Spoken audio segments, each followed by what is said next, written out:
Matthieu 9,14. Alors les disciples de Jean vinrent auprès de Jésus et dirent: Pourquoi nous et les pharisiens jeûnons-nous, tandis que tes disciples ne jeûnent point? Bon, on m'accuse souvent de généraliser quand je fais des corrections aux pasteurs ou aux églises. Je réponds à ça que d'habitude, quand le Seigneur met sur mon cœur de faire des réprimandes ou des corrections, c'est justement parce que le problème est généralisé. Je ne m'excuse pas de faire ça. J'obéis au Seigneur, c'est tout. Ce sont les réprimandes qui sanctifient l'Église. Si vous recherchez des petites tapes dans le dos, bien, allez en acheter chez ceux qui en vendent. Mais moi, j'en vends pas de ça. Je sais bien que ce n'est pas tous les pasteurs qui méritent les corrections que je fais. Mais de façon générale, quand je le fais, c'est le cas. Je sais ce que je fais. Je suis pas un novice. J'ai été 31 ans dans le Seigneur. Je connais mon boulot. Il y a beaucoup de très bons pasteurs aujourd'hui, tout comme il y avait de très bons pharisiens au temps de Jésus aussi. On le voit par exemple dans notre texte, que les disciples de Jean-Baptiste ne reniaient pas les pharisiens en bloc.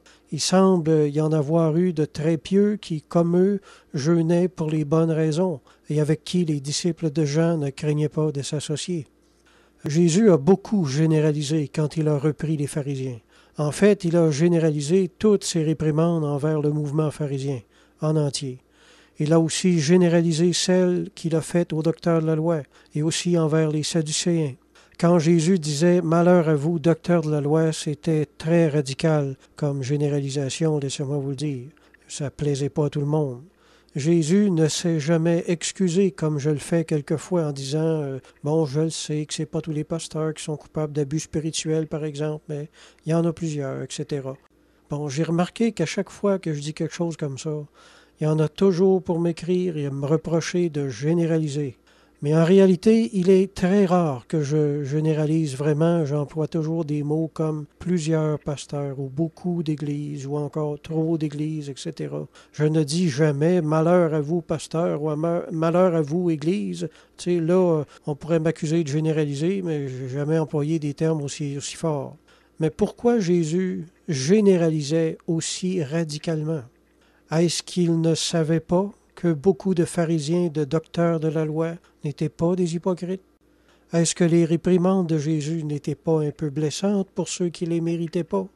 Je vais vous dire ce que je pense de tout ça. Premièrement, Jésus n'était pas pour commencer à nommer tous les docteurs de la loi hypocrites, les nommer par leur nom. Ce serait un petit peu ridicule, hein? Il y en avait des milliers, là. Jésus était le genre, si le chapeau te fait mêler, s'il ne te fait pas, passe-le à d'autres. Jésus était radical comme ça. Quand on n'est pas coupable d'abus spirituels, par exemple, on ne s'irrite pas d'entendre parler des réprimandes à ce propos-là.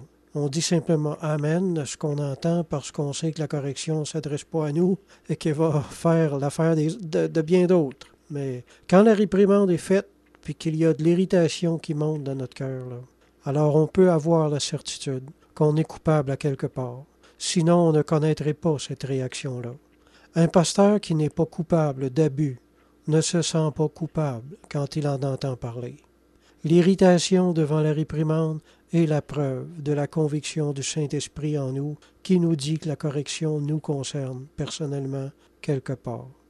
Voilà pourquoi Jésus ne craignait pas de généraliser quand il y avait un problème général. Il savait que ces réprimandes trouveraient leur chemin jusqu'au cœur des coupables et qu'elles passeraient leur chemin devant ceux qui ne l'étaient pas. C'est comme ça que ça fonctionne. Amen.